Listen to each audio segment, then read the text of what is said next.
Hello guys, तर आज बनवणार आहे मी प्रॉन्स बिर्याणी. तर सगळ्यात आधी प्रॉन्स साईडला ठेवलेले आहेत मॅरिनेट करून आणि इथे मसाला करून घेतलेला आहे. तर सगळ्यात आधी तर कांदा, टोमॅटो, अद्रक, लसूण, कोथिंबीरची पेस्ट, कोथिंबीर आणि मिरच्या कापून ठेवलेल्या आहेत साईडला.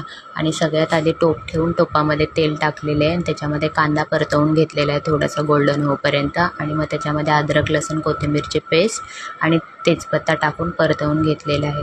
संडेचं आम्हाला पाहिजेच खायला बिर्याणी, नाही तर मग मटन, चिकन, काही ना काही पाहिजेच आम्हाला. तर सगळ्यात आधी तर प्रॉन्स बिर्याणी बनवायला घेतली मी, कारण का खूप दिवस झालं प्रॉन्स खाल्ले नाहीत ना. आणि प्रॉन्स मोठे मोठे होते, तर म्हटलं याची प्रॉन्स बिर्याणी चांगली होईल.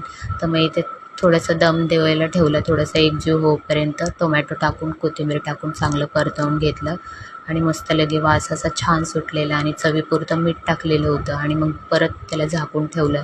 आणि हे शाही बिर्याणी मसाला आहे, ज्याने बिर्याणी एवढी टेस्टी लागते ना, ते दोन्ही पॅकेट टाकून घेतले मी.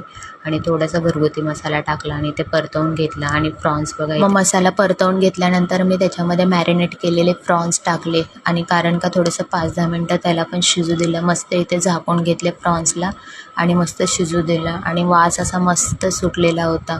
मग इकडे करायला घेतली मी दमची तयारी, कारण का अगोदरच मी तांदूळ साईडला शिजवून घेतलेले होते. मग इथे प्रॉन्स पण थोडेसे शिजले होते आणि ग्रेव्ही करायची होती थोडीशी. मग इथे ग्रेव्ही रेडी झाली आणि मस्त बारीक चिरलेली कोथिंबीर टाकली त्याच्यावर. आणि मस्त अर्धी भाजी मी काढून घेतली साईडला, कारण का लेअर लावायचा होता ना. मग इथे भाजी काढून घेतल्यानंतर पहिला लेअर लावला आणि लगेच मी दुसरा पण लेअर लावायला घेतला. मग मस्त इथे भाजी टाकून घेतली आणि इकडे दम द्यायला तयारी केली. गाईज, तुम्ही पण अशा पद्धतीने ही रेसिपी ट्राय करा, खूप टेस्टी लागत होती बिर्याणी. आणि माझ्या यूट्यूब चॅनलला पण सबस्क्राईब करा. बाय. अशाच रेसिपीसाठी लाईक आणि कमेंट करा. आजचा दिवस असा होता. बाय.